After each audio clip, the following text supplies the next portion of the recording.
Hello, listeners, and welcome to this week's episode of The Real Estate. I'm Tori Sokol, and do I have a great episode for you today. HomeSmart International Chief Industry Officer Todd Sumney interviews 3 HomeSmart agents from across the network, one from Oregon, one from Idaho, and another from Colorado, who in their first few years in real estate outperformed the top producing agents in their markets. Keep listening for their secrets and tips on how you too can outpace even the most experienced agents. So we have on stage what I would like to call like our rookies of the year type agents. In their first year or their first 2 or 3 years in real estate, they totally outperformed expectations and in many cases outperformed other top producers. Courtney last night, one of the 3 winners of the Rookie of the Year. Congratulations. Anthony, yes. Courtney, you've been in business. This is Courtney Harris from Salem, Oregon, HomeSmart Realty Group in Salem, Oregon. 24 transactions last year, 25? All right. I would argue 20. Pass the mic. There you go. I would argue 25, but my broker wouldn't count one that I actually brought a kind of a double side to unrepresented seller. So 25 in my book. Love it. But that's 20, 24, 25 in 1 year, right?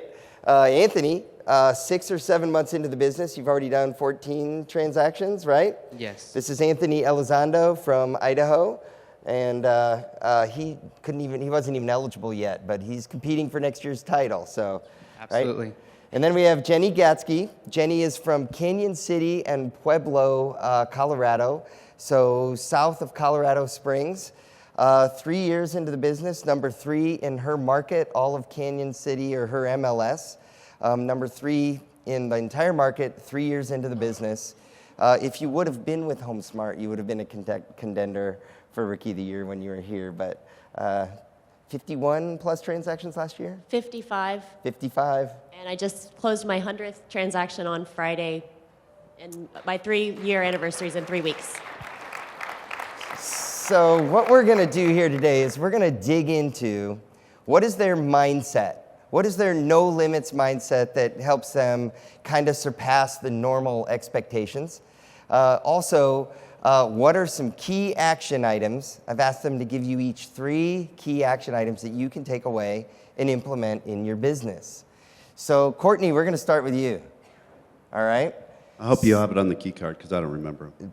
Oh, you don't remember them? I'll tell them to you. Ready? All right. Daily structure, shut up and show up, and being helpful, genuine, and involved. So let's start with daily structure. Yeah, so a good friend of mine, Jim Sparkman, spoke yesterday. I am not from a military background. However, I have been influenced by a lot of, I would say, older mentor men in my life. And one of the characteristics that I've picked up along the way is structure of my morning. So 26 years in residential construction, 20 of which was self-employed. I had to go shake the tree to work for a living every day. And as a sole income earner in our home for several years, my wife and I have 4 daughters, it required I had to get up oftentimes at 4:30 a.m., step into the office, do a bunch of work, to be on the job site by 7. So I'm used to getting up early. I'm used to going and shaking the tree and seeing what falls out and being proactive about it. And so my daily structure starts now, and it's not perfect. This is, I strive for perfection and accept progress, but my daily structure is I get up at about 5:45 with my alarm, unless I wake up beforehand. And then I have a simple little victory. My wife sleeps lightly and later than I do. So my first victory for the day is waking up and getting out of the bed without waking her. All right. Okay? Second victory is, and this is simple. I mean, I'm a carpenter by trade, so let's keep it simple. The second victory is making the bed without waking her. And then I go about my business. And it as much as it's humorous, Smart. It really does provide inspiration, and I look for inspiration wherever I go. I won't bore you with the next step, but I will say that an attitude of gratitude is important. So I am a faith-based man. I believe in a higher power, and I ask for guidance and counsel, and I ask for direction to be of service to people, and I express gratitude in the course of that. So yeah, and it's not shut up and show up. It's suit up and show up. Suit up. Oops. I'm sorry. Okay, suit up and show up. That's better. Just Here, by being the way, I present. have So in our office, brokerage has provided what we call the runway. And so we get to, as agents that don't want to have to pay desk fees, we get to go enter into an area where there are other agents. They've even got these cool desks that raise and lower mechanically so you can stand up or sit down, whatever your choice is. And if you just go be present, in my opinion, in an area where there are great people working, you can start to recognize seeing them. I've seen several here. You guys walk around like with little glows about you. And those, as soon as I see that, I get a chance to recognize that, I try to focus on what it is that they possess that I want. And then I try to emulate it. Right. It's not that difficult, I don't think. And then, I don't remember, what's the third one? It was being helpful, genuine, and involved. So I heard Tim say something. He picked up a coach. I'm a coaching client of Club Wealth. And one of the last events that I attended, I took away, they said, take away one thing, write it down, what is it? And it was so funny because I thought it was going to be all these different really cool, unique characteristics and challenges, et cetera, and really it just struck me on the final day at the last moment. Be genuine. Just to be genuine. So I get paid to love and help people.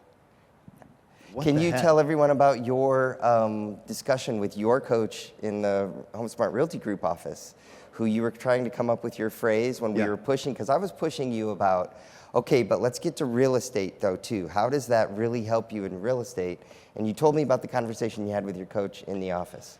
Yeah, so another thing that's really cool about our brokerage is they've brought in a mentoring guru. She's our trainer. Heather Rich is just the bomb. Awesome.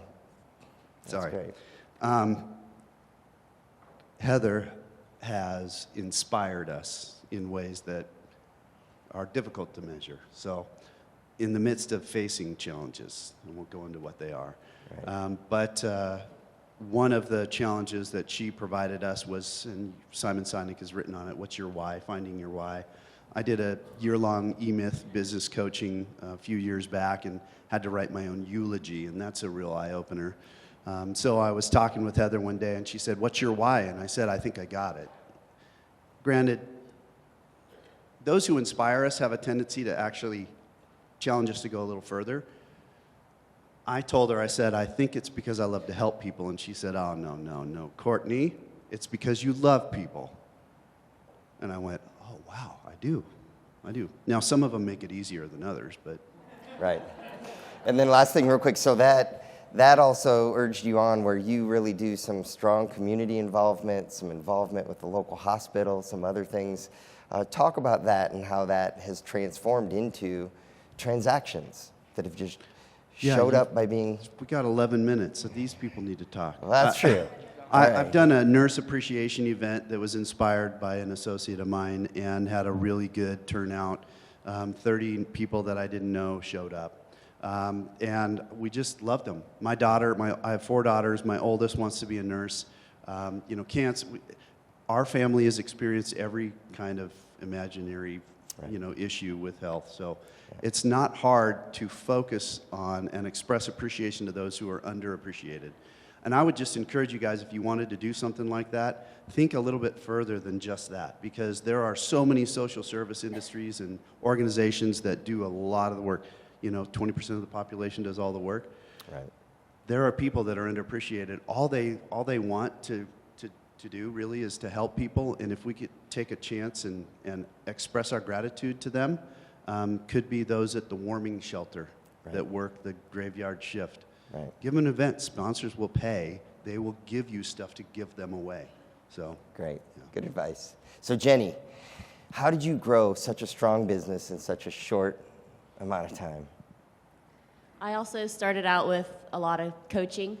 I knew enough to also look at what other successful people had done before me and just copy that. I think you have to be humble when you're starting out to just realize that success leaves clues and there's things that you can do and just really take plays out of other people's books. There really are no secrets, and I have young agents that come to me now, and I say, I have no secrets at all. Everything that I do is taken from an example of somebody else that's also been successful. So a lot of the things that I started with was that. Right. So one of your items that you talk about is education and how powerful education has been to you, Right. and how you've applied it. Yeah, and I have a really good formal education that plays well into real estate. I have a background in photography, a master's in public relations and marketing, and 3/4 of an MBA. That wasn't it, though, for me. When I got into real estate, I had a marketing background. I worked for a software company behind the scenes. I didn't have any direct experience with direct sales. And so even with all of that and how much confidence that gave me that I really kind of knew what I was doing in a lot of ways, I still went and did coaching, and I did it again, and I did it again, and I continue to seek education because there's always things that I can learn. There's always ways that I can be refreshed and renewed, and I think it's really important that we keep refreshing ourselves and keep being inspired by one another, which is why, I'm here now and will continue to come to these types of things and take opportunities to learn from new people. I mean, we had our astronaut here yesterday, and I just was really blown away by how much that affected me, and that we can always continue to expand our minds and what is actually possible, and the whole no limits theme. That was just brilliant to have him Right. on stage to show us all that we're all told that we can't do things. We tell ourselves that we can't do things, but those are limiting beliefs that we have to get over, and we have to figure out ways to trick ourselves sometimes into stop thinking that way, and to I do a lot of things that are silly and fun, and I also take my business seriously. I really liked what Bobby Lieb said yesterday about having fun, also take it seriously. When I moved into my beautiful brand new office last year, I had a giant Disney party for the community. We had 200 people come through our door, families. We had dancers and Disney characters and giveaways. And I say I'm 39 going on 4 inside. On the outside, I'm a grown-up, and when I sit down to do business, I take it very seriously, and I take the fact that people are trusting me with one of their biggest investments, sometimes in their lives, and they're paying me 6% of the value of their home to sell it, or looking for their first home, and they don't know, and people don't buy and sell homes every day, so I really do take it seriously, and I take my time Right. going through the contracts, going through every step of the way when I do my buyer's consultation, when I do my seller's consultation, so that they know I really do care about what we're doing. And when I'm out in public, we're having fun. And this is off topic. Yeah, I no, know this. do it. So Todd asked for 1 to 3 bullet points. I gave him 8. So, and one of them is keep it simple. So I don't know how that really works. But I put some goodie bags on the table. So we do a lot of event marketing. I think being out in the community, what Bobby Lieb also said about getting in front of people. Part of my studies in communication led me to realize that we are not very good with language. We have been communicating as a species non-verbally long before we had language. And so getting in front of people and for them to be able to see you and your body language is going to create an instant, much deeper level of trust, which is the most key thing in business. You have to be able to trust someone that we're working towards the same goal, or Right. there's no reason to do business. Right. So that piece of communication, I think, is another reason why social media, photography, and video especially is so powerful. We have such a personal relationship with our phones that we have in our hands all the time. You get on Facebook Live, it's like you are speaking to however many people are going to see that video. Hundreds of people are going to see that video, depending on your social network and how it gets shared out there. It's like you're exponentially increasing your lifespan, being able to have that personal conversation with that many people through that technology. And so, again, getting in front of people, and that's why we do goodie bags. It's fun, it's delightful, it's an emotion thing. There's chocolate, there's bubbles in here, and I would encourage... So how do you use them? Do you give them out? I know one day you did a parade. We go to all the parades. I started at Keller Williams, and the coaching that I did was bold, and we have to do 100 contacts a week, and you get a award if you can do 100 contacts in a day. So I learned learned early on that you can do that. You can make 100 contacts in a day. It makes it a lot easier if there's 100 people or 200 people at an event that you can go do that there. And so, hi, my name is Jenny Gatsky. This is my chocolate chip cookie recipe that I've adjusted for our altitude. There's some bubbles in there. There's some chocolate. If you would, please, next time you hear of somebody looking to buy or sell a home, please give me a call. And so we're starting with something that we're giving them before we're asking for their referrals. So one other quick thing. You told me one night about a conversation with your mom, and it speaks to your investment in your events. And you were holding an event, and your mom was like, wait a minute, that's too many people. You need to cut it off at some point. And you were like, no.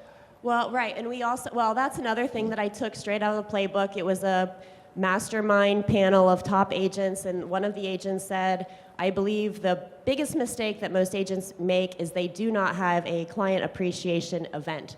He said then, the second biggest mistake that agents make is they only have one. So we have a client appreciation dinner. It's a really nice sit-down prime rib. We have a magician. We have a jazz band.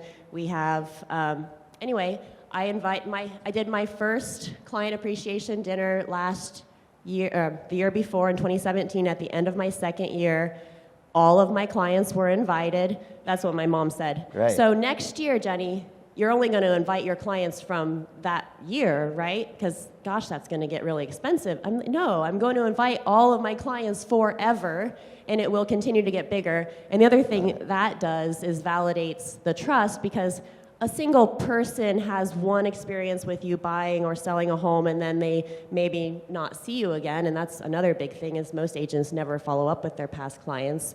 They say at the time of the closing that they would do business with you again, but 85% of them don't, because they never hear from you again. Right. Doing that not only makes it a time that you will see those clients again, because you're giving them something really nice and telling them how much they appreciate you and that we're all part of community together and actual neighbors, but also that they see all of your other clients that have had that same great experience with you. And so that validates, well, that wasn't just a fluke. That is how it is. That's the consistency. That's the trust. And I don't know. I think maybe that's my time. But Well, I love it. No, but that's good. Those are all good points. So Anthony, real quick, there you go. I really would like for everyone to get their bubbles out at some point at the end of this panel, and we can blow some bubbles together. Oh, awesome. All right. So Anthony, real quick. So 7 months into the business, 6 months into the business, you've done 14 transactions, and I was just, what's that? 22? He's 22 years He's old. 22 years old, I know. Right. And when I talked to you, you talked about just door knocking and marketing, and next thing you know, you're working with a hospital. And so you say there's no magic pill, confidence is key, and never stop learning. So tell everyone a little bit about what you did to build your business. Cool. So yeah, I'm still relatively new to this industry, so I still have tons to learn and stuff, but kind of up to this point, what's got me to where I am, I don't know if I can pinpoint one certain thing to get there, and that's why I kind of said there is no magic pill.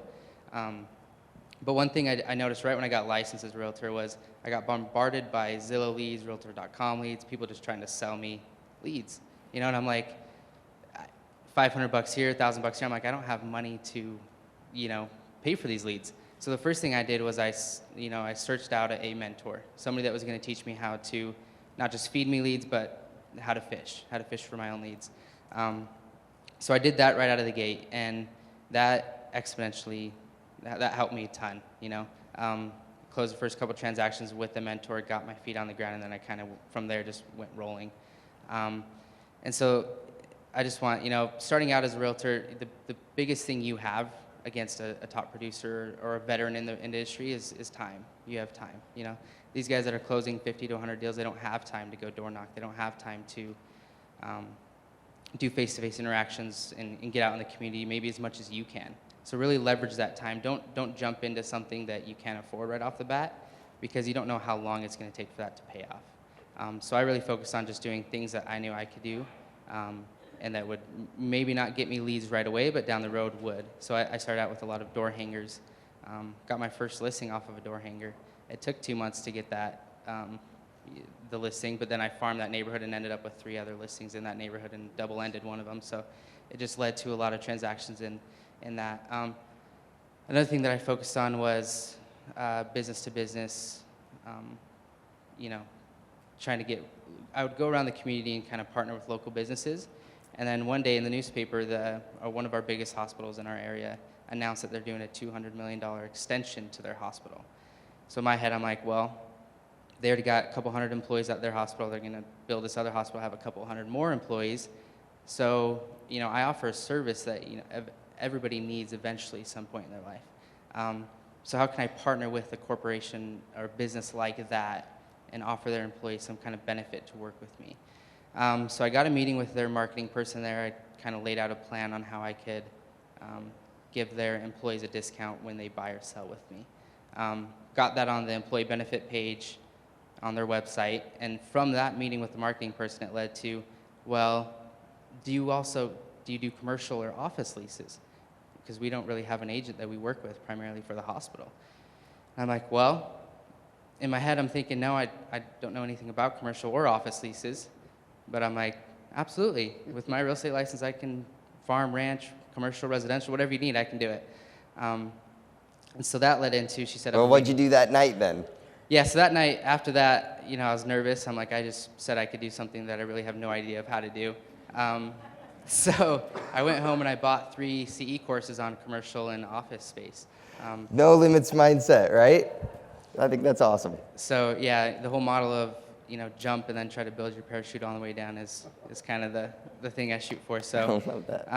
went and learned, did all that, made sure that going into this, she set up a meeting with their COO, and that was the first time, I'm going to be in front of a top executive of a business. So that's why I bought the courses. I want to make sure I was confident in what I was going to be able to tell him and answer any questions that he may have.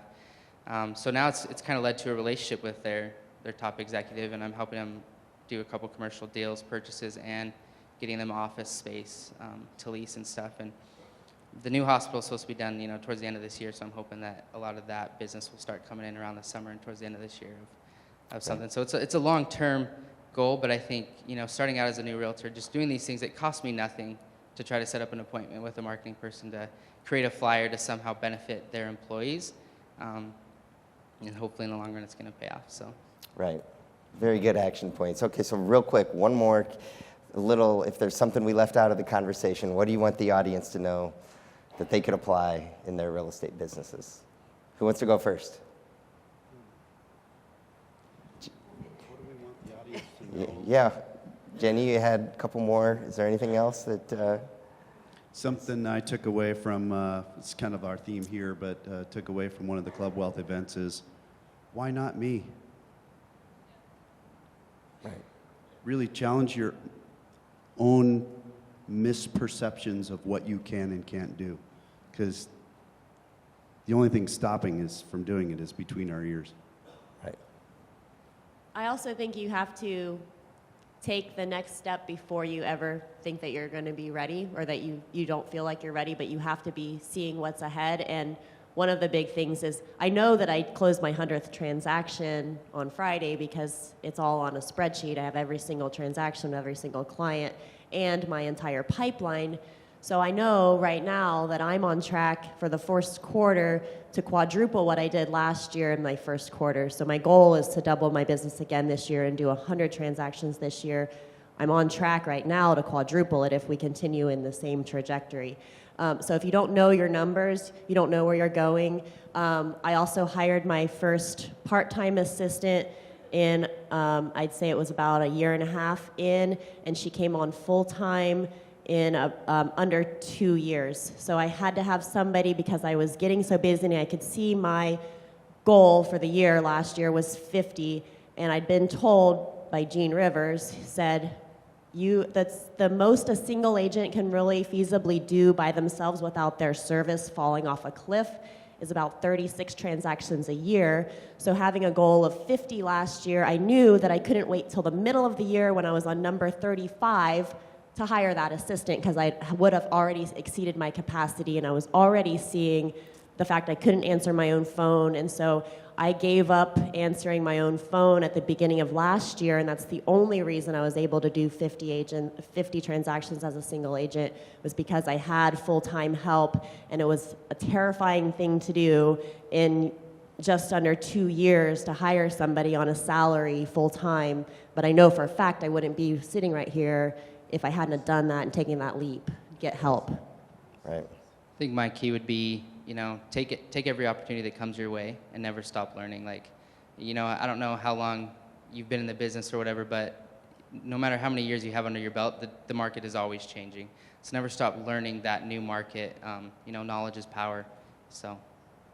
Well, thank you all for being here today. We really appreciate it. Like what you're hearing on The Real Estate? Tell your friends about us. Tell them to check out all of our episodes on Google Podcasts, Apple Podcasts, YouTube, and Spotify. And don't forget to send any topics you want us to tackle to therealestate@homesmart.com.